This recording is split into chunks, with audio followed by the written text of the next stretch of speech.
Circle of Inevitability, capítulo 866. A pintura. Entrar, dentro do jardim botânico, dentro da casa de madeira. Lumian e os outros ficaram cegos pela luz repentina e brilhante do céu, incapazes de abrir os olhos por um minuto inteiro.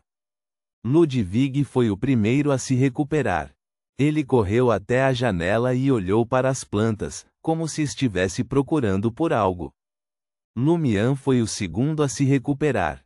Ele franziu a testa e disse a Franca, Jenna e Anthony: é o começo do vórtice.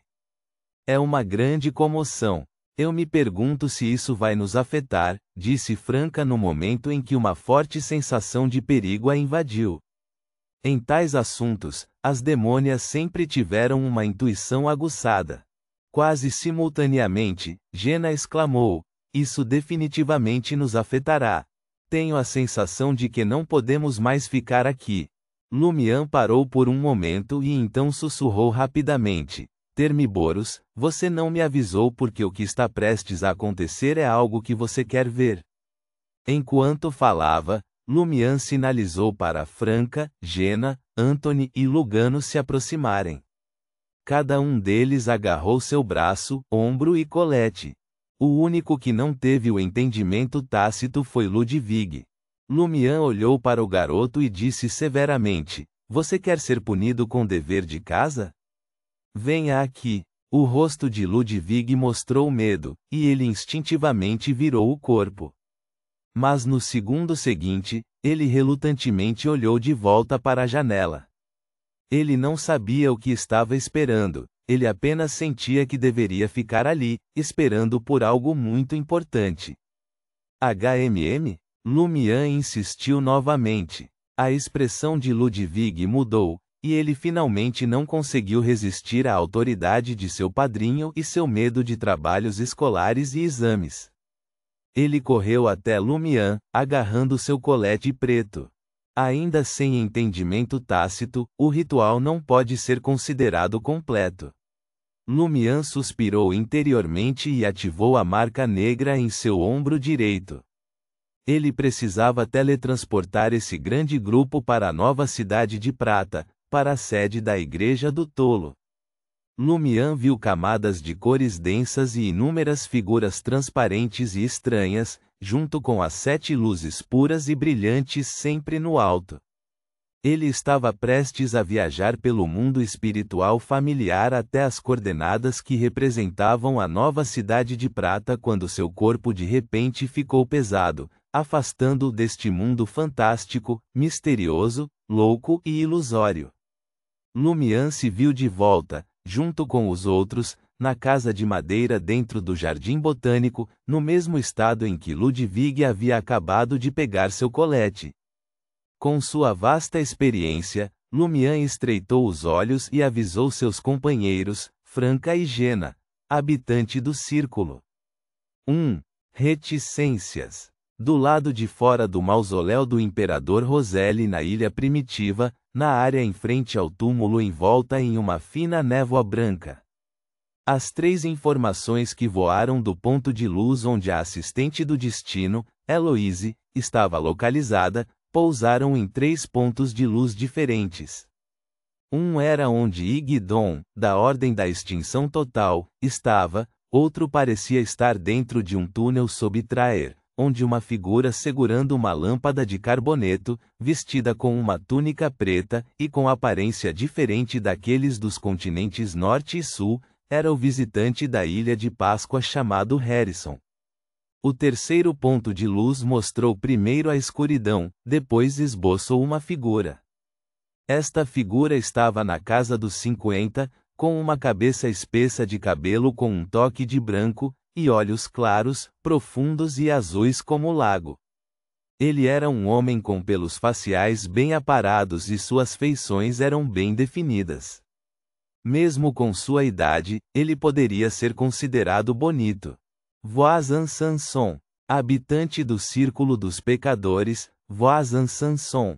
O pai de Roche Louise Sanson, a identidade original de Aurore, um seguidor da inevitabilidade, Voisin Sanson. Assim que Voisin Sanson, vestido com um terno preto, recebeu a informação sobre a localização de Lumian, Ludwig e os outros, ele desapareceu na escuridão do ponto de luz em expansão. E Guidon, da Ordem da Extinção Total, também saiu rapidamente de seu quarto, não participando mais desse comércio complexo e em tempo real, sem distância física. A supervisora Perle não demonstrou surpresa com isso.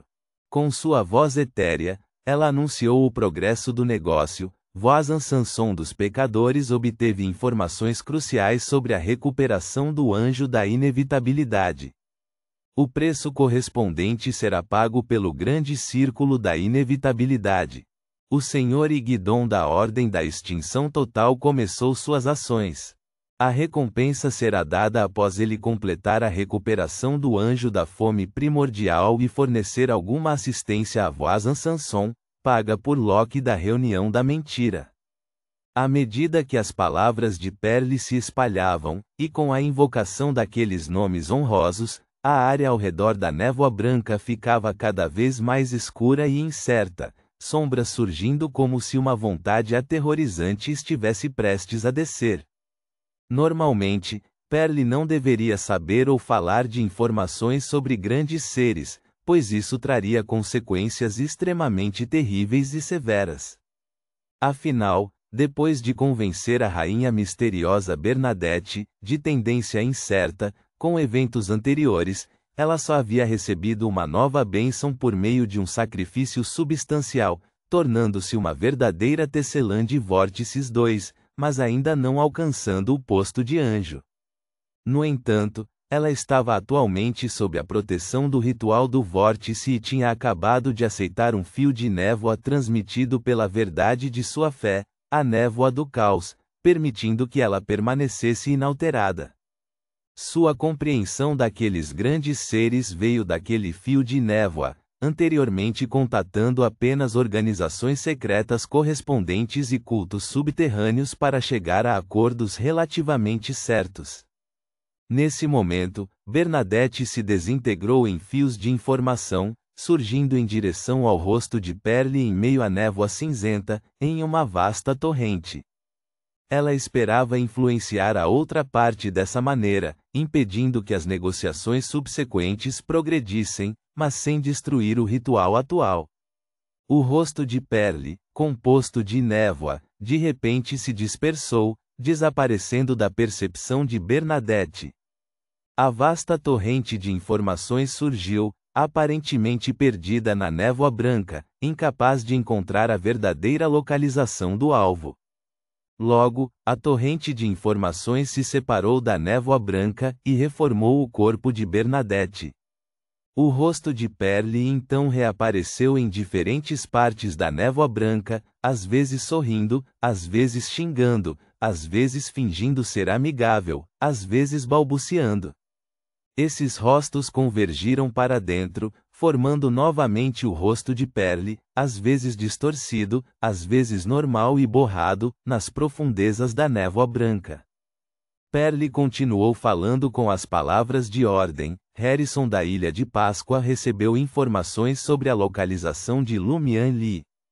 Após o término do ritual do vórtice, ele usará o mundo dos espelhos especial para visitar a Traer da Quarta Época, pagando um item especial do Caminho do Destino como recompensa. Este é o item que a assistente do destino, Madame Eloise, deseja obter. Quando Perle anunciou o novo ofício, uma figura de meio corpo, quase transparente e bastante etérea, cresceu nas costas de Bernadette. Esta figura parecia idêntica a Bernadette, até mesmo nas roupas. Ela segurava uma máscara pálida com apenas buracos para os olhos, brilhando com um lustre metálico, e rapidamente a colocou. Morte pálida. Outro artefato selado de grau 0 de propriedade de Bernadette, morte pálida. Ela pretendia usar isso para controlar Perle. Naquele momento, a visão de Bernadette ficou subitamente turva, e o ambiente e as distâncias ao redor tornaram-se excepcionalmente caóticos.